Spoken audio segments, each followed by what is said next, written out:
హల్లెలూయా స్తోత్ర అవునైనా ఓ జీసస్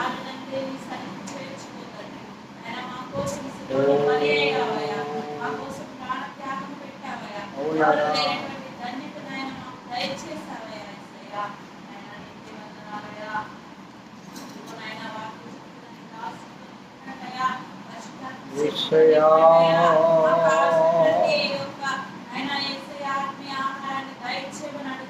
ప్రైజ్ ది లార్డ్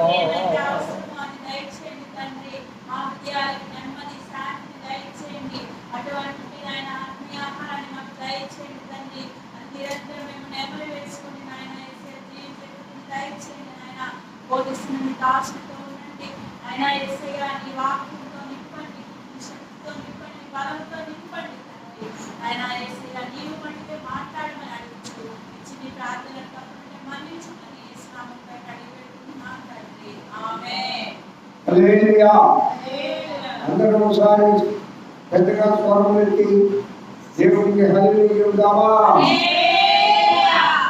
మంచిది ప్రియులారా, మీ అందరికీ యేసుక్రీస్తు నామమున పేరిట వందనాలు. మనం దాదాపుగా ఇది 38వ రోజు, 38 రోజులు నిజంగా ఎంతో సంతోషంగా ఉంది నా హృదయం.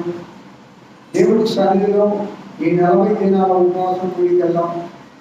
38 రోజులు గడిపామంటే నేను చెప్పాను కదా మొన్న, దేవుని దగ్గర మనకి ఎంతో ఆశీర్వాదకరమైన కాలం ఇది. హల్లెలూయా. లోకంలో మనకు ఇప్పుడు నాకు 69 సంవత్సరాలు లేదు. ఈ 69 సంవత్సరాలు మనము కొంచెం జ్ఞానం వచ్చిన దగ్గర నుంచి 10 సంవత్సరాల నుంచి చేసుకోండి, 59 సంవత్సరాలు. 59 సంవత్సరాలు యేసయ్యకు ఇచ్చిన సమయం ఎంత? ఎన్ని సంవత్సరాలు ఇచ్చాడు? లోకానికి ఇచ్చిన సమయం ఎంత అని నన్ను నేను ప్రశ్నించుకుంటే లోకానికే ఎక్కువ సమయం ఇచ్చాడు కదా, అవునా కదా? మీకు దేవుడికి ఇచ్చాడమ్మా? ఏమా నీ వయసు ఎంత? నీ వయసులో ఎంత సమయాన్ని దేవుడికి ఇచ్చావు?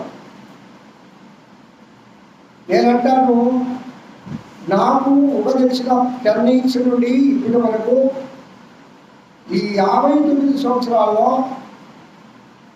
సంవత్సరం రోజున ఇచ్చుంటానా? 1 year అన్నా 1% కదా, 1% అన్నా దేవుడి సన్నిధిలో గడపడానికి సమయం ఇచ్చుంటానా? 24 గంటల్లో గంటసేపు ప్రభుత్వ సన్నిధిలో గడుపుతున్నాం అంటే 23 గంటలు, 8 గంటలు నిద్రపోవడానికి వేసుకున్నా, మిగతా సమయం అంతా మన కోసం బతుకుతున్నాం. అల్లే చెప్పండి. దేవుని కోసము, దేవునికి, దేవుని సన్నిధిలో కానీ ఇంటికాడ ఉన్నా కూడా అమ్మా, మీరు 4 గంటలు లేచి ప్రార్థన చేస్తున్నారు కదా, ఆ సమయం కూడా అక్కడ యాడ్ అవుతుంది. ప్రభు కోసం గడిపిన ప్రతి క్షణం దేవుడి దగ్గర యాడ్ అవుతుంది. ప్రతి నిమిషం ప్రభు కౌంట్ చేస్తాడు.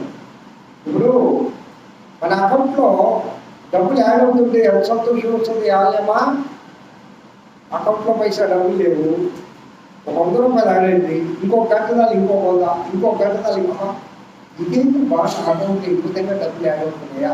ఎక్కడే నాన్న ఎగిరిగిరి కలుగుతాడు, ఎగిరిగిరి కలుగుతుంది. ఏంటంటే అప్పుడంటే ఆ దేవుడు ఆ వాక్యం చూపించాడు. అంతకంటే ఎక్కువ ఆశీర్వాదం అక్కడ అకౌంట్లో మనకి రిజర్వ్ బ్యాంకు ప్రపంచంలో ఉండేది. రిజర్వ్ బ్యాంక్ మన ఇండియా రిజర్వ్ బ్యాంకు, ప్రపంచ బ్యాంకు. ఈ ప్రపంచ బ్యాంకుల్లో రిజర్వ్ బ్యాంకులో మనకు అకౌంట్ లేకపోయినా యేసయ్య దగ్గర అకౌంట్ ఉంటే మన అకౌంట్లో యాడ్ అవుతా ఉండాలి. ఏంటి? దేవుని సన్నిధిలో చెప్పడమ్మా, ప్రభు సన్నిధిలో జ్ఞానం గడిపిన సమయం. నిజంగా చాలా సంతోషంగా ఉంది కదా. మీరు కూడా చాలా దినాలు వచ్చారు, ఏదో 1-2-3 రోజులు తప్ప. ఇక్కడ ఉన్న పిల్లలందరూ కూడా ప్రతిదినము 38 రోజుల్లో ఈ దినంతో కలిపి ఎక్కువ సమయాన్ని మనం అంటే దాదాపు 38 గంటలు అంతే కదా, గంటసేపు ఉన్నాం. 38 గంటలు మనం మీ బ్యాంక్ అకౌంట్లో అక్కడ క్రెడిట్ అయిపోయినాయి, యాడ్ అయినాయి. అయ్యా దానికి ఇచ్చే ఆశీర్వాదం అంతా ఇంత కాదు. 38 గంటలు ప్రభు సన్నిధిలో గడిపితే 38 సంవత్సరాలుగా దేవుడు నిన్ను ఆశీర్వదిస్తాడు. హల్లెలూయా, హల్లెలూయా. దేవుడి ఆశీర్వాదం ఎలా ఉంటుందమ్మా? బైబిల్లో రాసిన చెప్పు ఆదేశమ్మా. 30 గంటలు తర్వాత 60 గంటలు తర్వాత అంటే ఎన్ని రెట్లు? 30 ఫస్ట్ 1 నుంచి 30 రెట్లు, ఆ 30 రెట్ల నుంచి మళ్ళా 30 రెట్లు, ఆ 60 రెట్ల నుంచి మళ్ళా 40 రెట్లు. అంటే దేవుడిచ్చే ఆశీర్వాదము అంత గొప్పగా ఉంటుంది. అదే చెప్పమ్మా, దేవుడిచ్చే ఆశీర్వాదం అంత గొప్పగా ఉంటుంది. కావున ప్రభు సన్నిధిలో ఇక్కడ దేవుని ఆరాధననే కాదు, ఇంట్లోనైనా సరే వాక్యం చదవడంలో కానీ ప్రార్థన చేసుకోవడంలో కానీ ఎక్కువ సమయాన్ని దేవుడికి ఇవ్వటమ్మా. అమ్మా ఇప్పుడు నేను పనికి వెళ్తున్నాను, నేను నా పని చూసుకోవాలి కదా అని అంటారేమో. పనికి వెళ్ళినా కూడా మన మనసులో దేవుడు స్థుతిస్తూ ఉంటే ఆ సమయం కూడా అడుగుతాడు కదా. అప్పుడు దేవుడు అంటాడు, నా బిడ్డ చూడు తను పని చేసుకుంటూనే నన్ను మర్చిపోకుండా నన్ను జ్ఞాపకం చేసుకుంటా ఉంది అని యేసయ్య ఆనందిస్తాను. హల్లెలూయా. ప్రభువును ఆనందపరిచే ఆ సమయం మనము వ్యర్థం చేసుకోకూడదు. లోకంలో మన మాటల చేత ఆనందపడే వాళ్ళు చాలామంది ఉంటారు, మనమంటే సంతోషపడే వాళ్ళు చాలామంది ఉంటారు. కానీ అది తాత్కాలికం, దానివల్ల నీకేమి రాదు. లేదంటే వాళ్ళ మనసును మనం సంతోషపరచడం, దానివల్ల కూడా మనకు కొంత క్రేజ్ ఉంది. సమాధానపరచు వారు ధన్యులు, వారు దేవుని కుమారుడు అనబడుదురు. దేవుని కుమారుడు అని పేరు కదా. కాబట్టి ఉందని ఇద్దరు తగాద ఉన్నప్పుడు మనం దేవుడి దగ్గర వాళ్ళిద్దరిని సమాధానపరిస్తే దేవుడి దగ్గర కుమారత్వాన్ని పొందుతాం. హల్లెలూయా, హల్లెలూయా. కాబట్టి దేవుని కోసం ఏ పని చేసినా, ఎంత పని చేసినా అది ఎన్నటికి కొట్టివేయబడదు. 1000 గంటల ఆశీర్వాదము ఆ దేవదేవుడు మనకు దయచేయుగాక. హల్లెలూయా చెప్పండి. అన్ని ఆశీర్వాదాలు పొందారమ్మా మీరు. ఇంకా 2 దినాలు కూడా ఆ ఆశీర్వాదాలు పొందాలి. నాకు దుఃఖమైందంటే ఎక్కడంటే ఏదైనా కార్యక్రమం అయితే పరిగెత్తాడు, వాడందరూ కనపడతాడు, బాగలేదంట, గుడికి రావడానికి బాగలేదంట, ఆటకి రావడానికి బాగుందంట. కనీసము ఇలా భాస్కర్ ఫుడ్ బలి పెట్టాడు, వాళ్ళే ఫుడ్ పెట్టాడు. ఆ చికెన్ ముక్కలు కానీ అది 10 ఉంటుంది భాస్కర్ ఇలా పోవాలా సొంతం. మరి దేవుడి సన్నిధిలో ఇచ్చే ఆహారం అంతకంటే బలమైన ఆహారం కదా. నీకు ఆరోగ్యం రావాలంటే ప్రభు సన్నిధికి రావాలి కదా. ఎక్కడికో పోవడానికి ఆరోగ్యం దేవుడి సన్నిధిలో రావడానికి ఎందుకు ఉండదు? నాకైతే పని బాగా వేస్తుంది. ఇంకో దగ్గర సంతోషపడతాడు కూడా. దేవుడికి స్తోత్రం. మనం దేవుడికి స్తోత్రం చెప్పాలా, ఇదే చేయాలా అంటే నేను అంటాను, వాళ్ళకి ఈ విలువ తెలియడం లేదు, ఈ విలువ తెలియడం లేదు. తెలిసి ఒకవేళ వ్యర్థంగా ఉంటే దానికి సమాధానం వాళ్ళు చెప్పుకుంటారు, మనకు సంబంధం లేదు. నేను అనుకుంటాను ఒక దైవజనుడుగా నిజంగా వాళ్ళకి విలువ తెలియడం లేదు. తెలియజేసే పొరపాటు ప్రభు ఆ బిడ్డను క్షమిస్తాడు. పిల్లరా ఈయన రండి దేవుని వాక్యాన్ని ధ్యానం చేసుకుందామమ్మా. ఇక్కడ ఆ ముదిలతోనూ కత్తులతోనూ ఆయన వాళ్ళందరూ వచ్చి ప్రధాన యాజకుని యొద్దకును అలాగే అక్కడ ఉండే మహాసభ యొద్దకును యేసయ్యను తీసుకుని వెళ్తారు. యేసును చంపవలెనని ఆయనకి విరోధంగా అబద్ధ సాక్ష్యాన్ని పలుకుతారు. తొడుకు 2 మనుషులు వచ్చాక వీడు దేవాలయాన్ని పడగొట్టి 3 దినాల్లో కడతాన్నాడు కాబట్టి ఇతను శిక్షకు పాత్రుడు అంటారు. అలాగన నువ్వు క్రీస్తు అయితే ఈ మాట చెప్పు, నువ్వు దేవుని కుమారుడువా అంటాడు కైప. ఈ విధంగా యేసు ప్రభుని హింసిస్తూ ప్రియులుగా వాళ్ళు ఉంటారు కదా. అప్పుడు అక్కడ మనం ఒక పెద్ద ఆయన చూసాం. నిన్న ఈ పెద్ద ఆయన గురించి బాగా మనం చెప్పుకున్నాం. ఆయనే పేతురయ్య. ఆ పేతురు 3 సార్లు పొగుతాడు, యేసు ఎవరో నాకు తెలియదని. కోడి కోసుంది. నిజంగా అప్పుడు పేతురమ్మ దుఃఖపడి అంతా అయినారు. నిజంగా ప్రభువా, నిజమే వీళ్ళ ఒకసారి గమనం చేయండి, అవి చూడండి. మనం కూడా హార్ట్ఫుల్గా మనస్ఫూర్తిగా ప్రభు దగ్గరికి కొంచెం కలిగి ప్రభువా, నేను తెలియక పొరపాటు చేసేదైనా, తెలియక వ్యర్థంగా ఒక మాట నాయన. ఎందుకంటే మనకు తెలుసు దేవుడి దగ్గర మనం ఎంత ఆశీర్వాదం కోరుకుంటున్నాము. నిజంగా మనసుతో ఆత్మతో కన్నీటి కాలుస్తాం. యేసయ్య నీ కన్నీటి ప్రతి పాట బిందు కూడా వెలగంటాడు. అల్లు చెప్పండి, ఆయన కవిలలో నీ ప్రతి కన్నీటి మొట్టును ఆయన దాచి పెడతాడు. లోకంలో నువ్వు కార్చే కన్నీటికి విలువ లేదు, కానీ ప్రభు కోసం కార్చే కన్నీటికి విలువ ఉంది. 3 ఓట్లు ఏడుస్తాడు పేతురు గారు. అయ్యో అయ్యో అయ్యో. ఎందుకంటే మానవుడు కదా, ఒక సంగతి మీకు బాగా చెప్తాయి. మనం ఎందుకు కొన్ని విషయాల్లో బలహీనం అయిపోతున్నాం? ఎందుకు దేవుడి దగ్గర ఏమో స్థిరంగా ఉండాలనుకుంటున్నాం? మళ్ళీ ఎందుకంటే మనం మానవులము, మనము రక్తమాంసములు కలిగిన వాళ్ళము.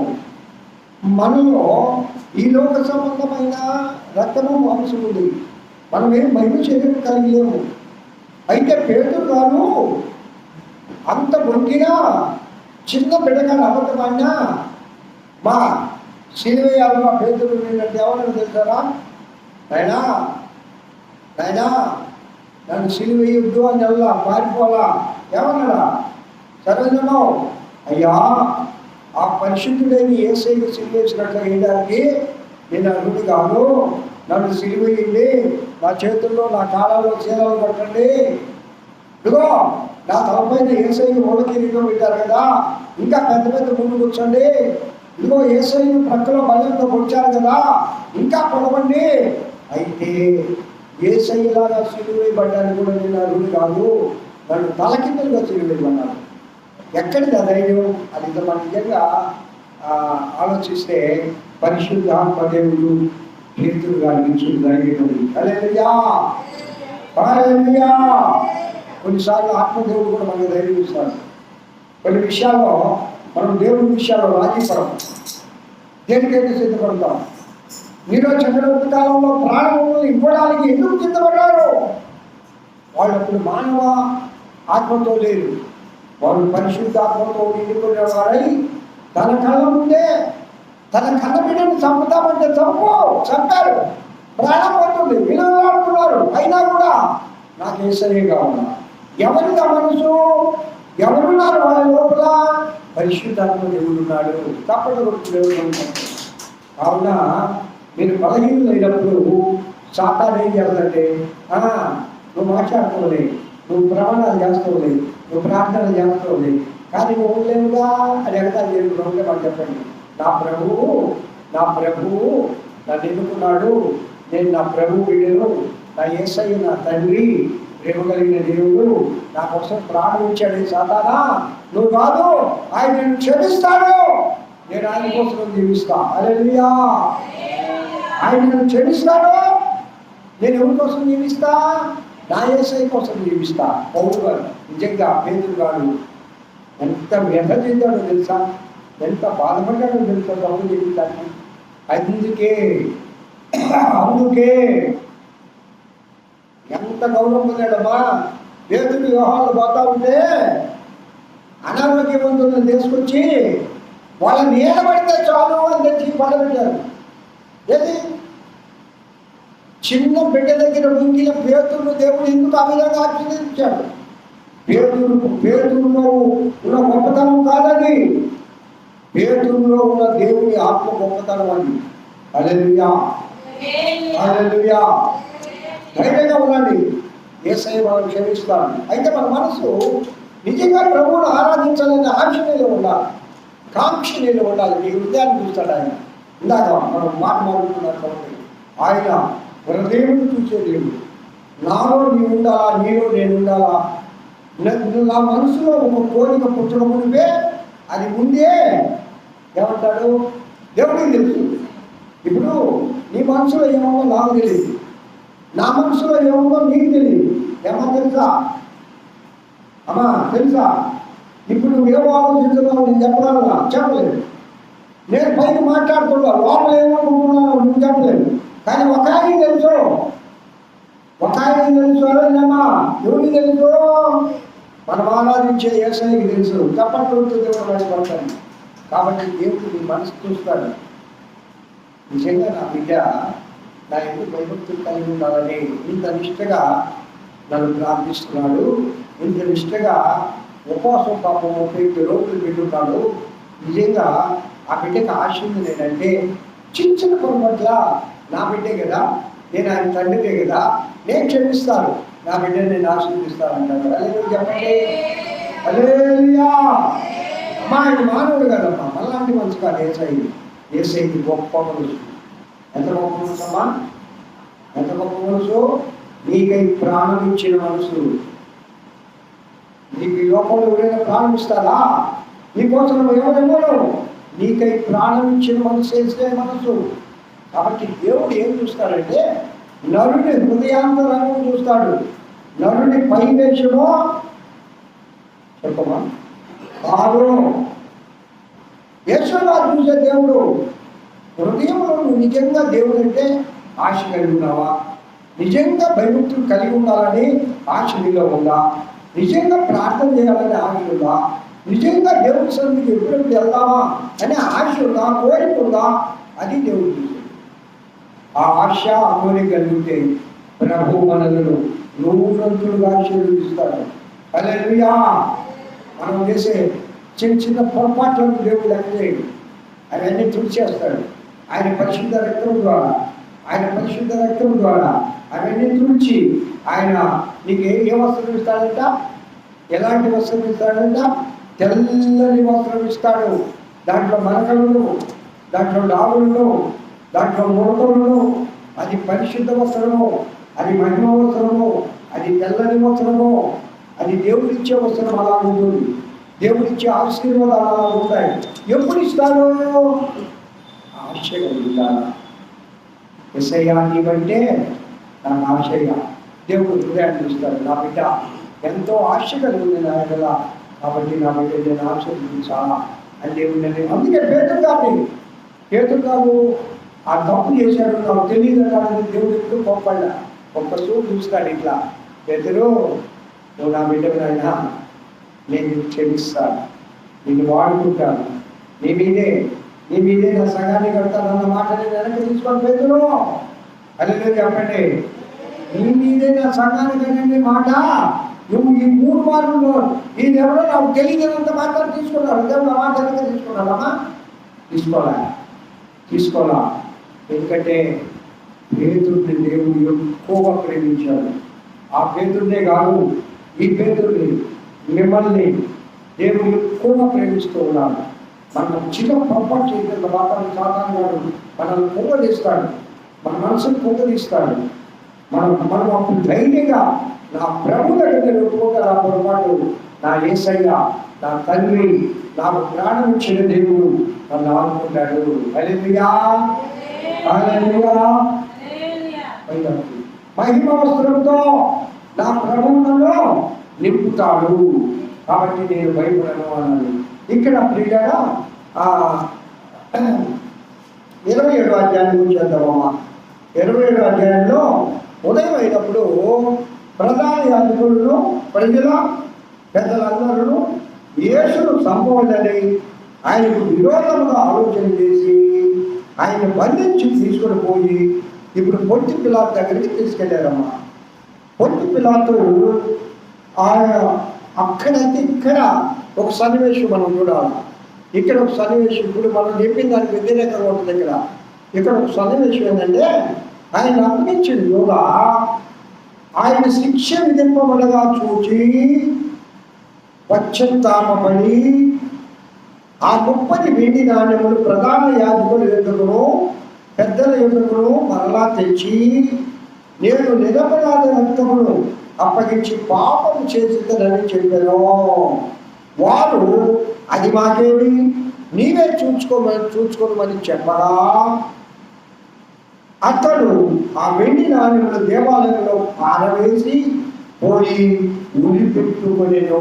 దేకమా చూడు, ఒకసారి నా వైపు చూడండి. పేతురు తప్పు చేశాడు. 3 సార్లు యేసయ్య తెలియదు అన్నాడు.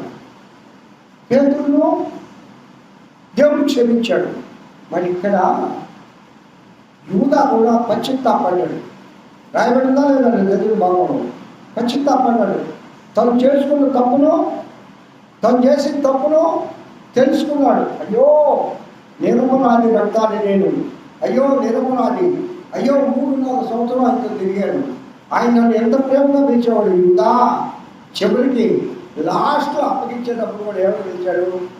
చెలికాడా అని పిలిచాడు. హల్లెలూయా. ఏనాడు కూడా ఆయనను ద్వేషించలేదే. ఏనాడు కూడా నేను డబ్బులు దొంగతనంగా జేబులు తెచ్చుకుంటుంటే ఆయన నన్ను అడగలేదే. ఏనాడు కూడా నన్ను తప్పుపట్టలేదే. ఏనాడు కూడా నన్ను త్రోసివేయలేదే. ఎంత ప్రేమ కలిగిన దేవుడు!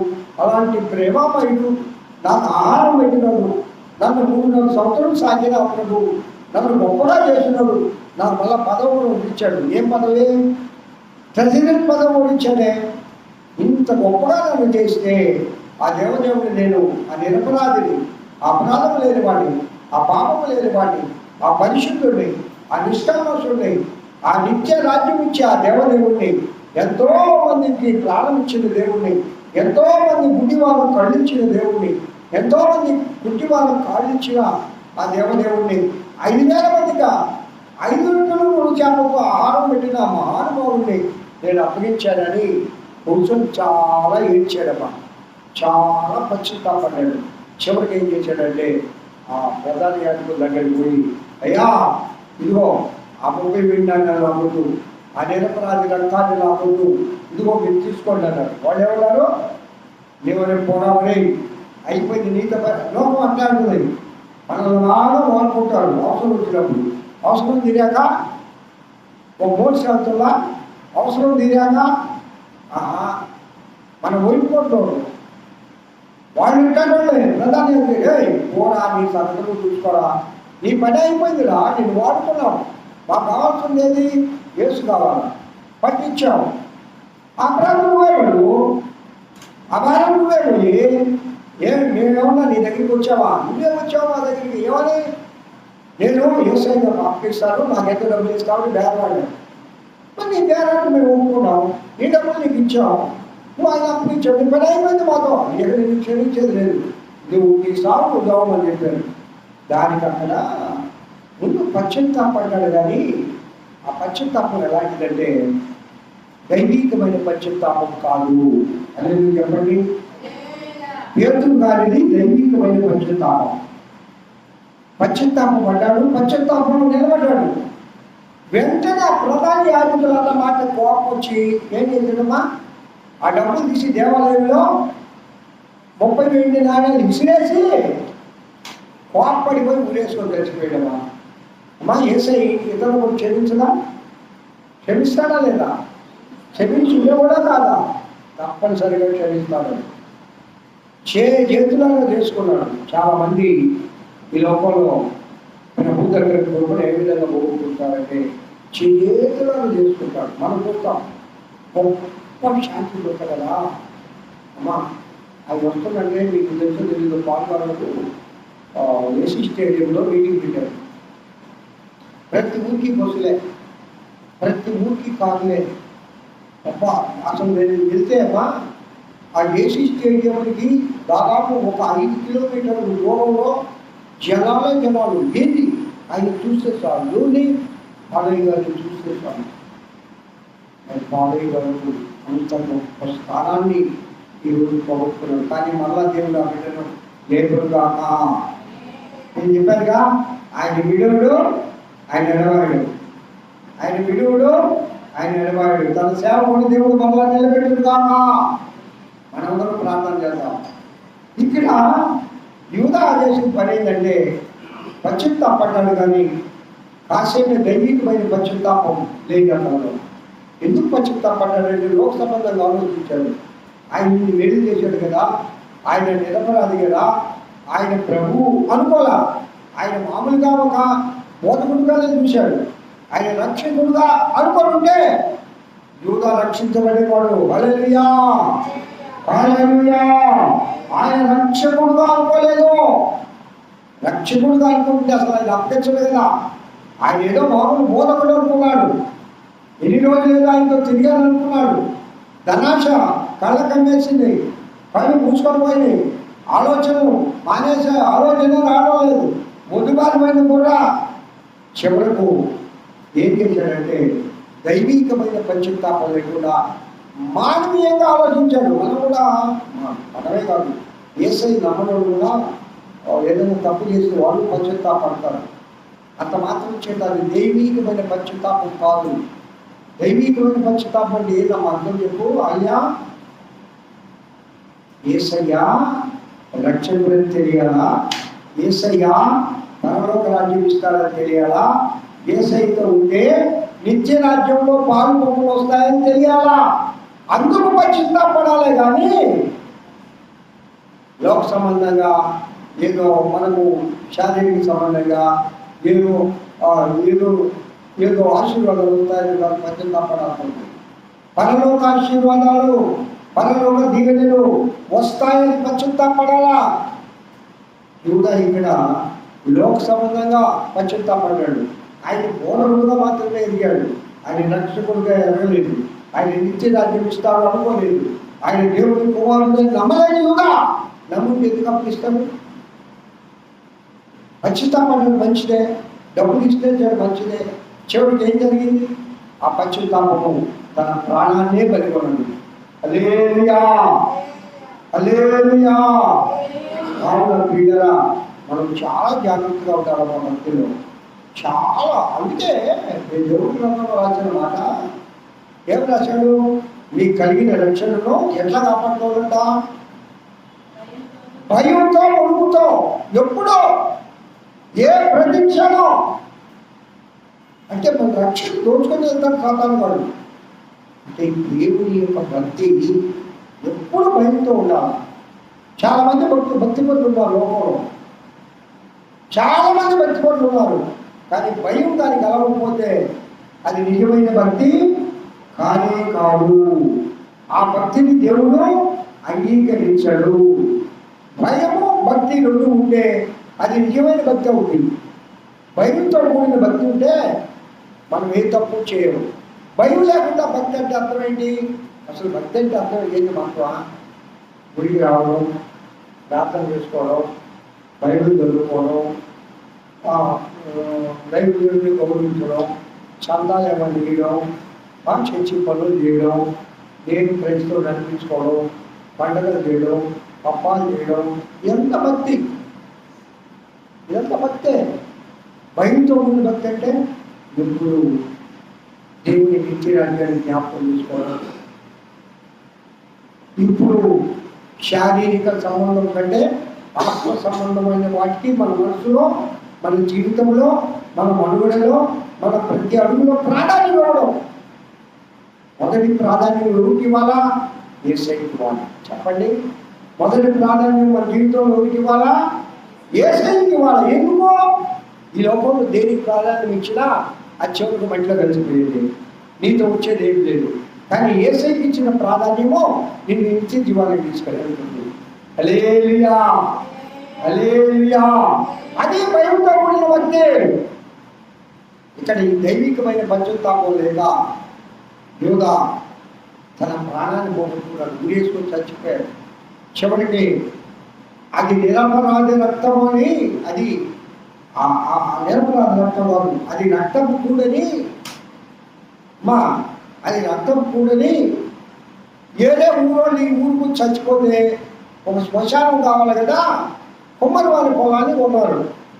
ఆ మాటమ్మా చూడండి, దేవుడి గ్రంథం ఎంత గొప్పదంటే, యేసు ఈ యోధా ఆ డబ్బులు తీసుకొని యేసయ్యని అప్పగించక ముందు 2000 సంవత్సరాల క్రితమే ఇర్మియా గారు ప్రవచించారు. చదివి నేను ముగిస్తాను చూడండి. ఇర్మియా గారు ప్రవచించారు. అప్పుడు 9వ వచనం తల్లి 27వ వచ్చినలో, అప్పుడు విలువ కట్టబడిన వాని అనగా ఇశ్రాయేలీయులలో కొందరు విలువ కట్టిన వాని క్రయధనమైన 30 వెండి నాణెములు తీసుకొని ప్రభువు నాకు నియమించిన ప్రకారము వాటిని కుమ్మరి వాని పొలములకు ఇచ్చిరి అని ప్రవక్త అయిన ఇర్మియా ద్వారా చెప్పబడిన మాట నెరవేరెను. హల్లెలూయా.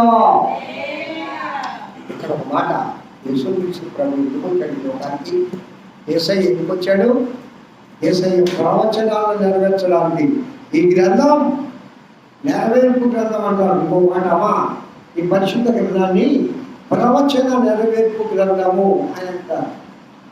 ఒక్క పొల్లు కానీ ఒక్క అక్షరం కానీ వ్యర్థంగా ఉండని గ్రంథం ఏదైనా ఉందా అంటే అది పరిశుద్ధమైన బైబిల్ గ్రంథమే. హల్లెలూయా.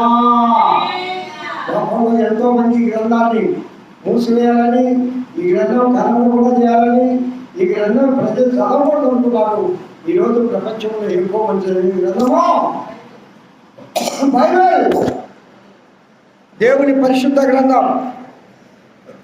ప్రపంచంలో ఎక్కువ మంది చదివే గ్రంథము దేవుని పరిశుద్ధ గ్రంథం.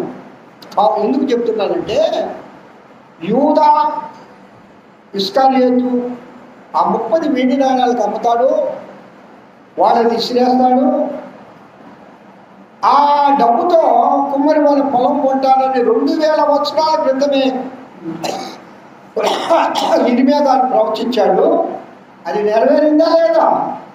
బైబిల్ గ్రంథంలో నెరవేరింది. కాబట్టి ప్రియ దేవుని బిడ్డ, చివరిగా నేను చెప్తున్నాను, యేసుక్రీస్తు ప్రభు వారు నీకు ఏ వాగ్దానం ఇచ్చున్నాడమ్మా, నీకు ఏ వాగ్దానం ఇచ్చున్నాడో నీ జీవితంలో తప్పక అది తండ్రి కుమార పరిశుద్ధాత్ముడి ద్వారా నెరవేరుగాక, నెరవేరుగాక. తప్పనిసరిగా నెరవేరండి. యేసయ్య దేవుడు ఆయన మహాదేవుడు, దేవతలందరికంటే మహాదేవుడుగా ఆ పాటలో రాసుగా దేవతలందరికంటే మహాదేవుడు ఆయన మాట ఇచ్చి తగ్గోడు కాదు. నీకు ఇచ్చిన వాగ్దానాన్ని నీ ప్రభువు నీకు నెరవేర్చుగాక. హల్లెలూయా. మనం కూడా ఎలాంటి పశ్చాత్తాపం పొందాలంటే యూదా పొందిన పశ్చాత్తాపం కాకుండా దైవీకమైన పశ్చాత్తాపం పొందుతూ దేవుని కోసము హృదయపూర్వకముగా ప్రాణము ఆత్మ శరీరముతో ఆ దేవుని మనం ఆరాధించి పరలోక ఆశీర్వాదములు పొందుదురుగాక. అలాంటి కృప నా ప్రియుడైన యేసయ్య మనందరికీ దయచేయుగాక. దేవుడి వాక్యం దీవించుగాక. ఆలస్యమా ప్రార్థన చేయనా? స్తోత్రం.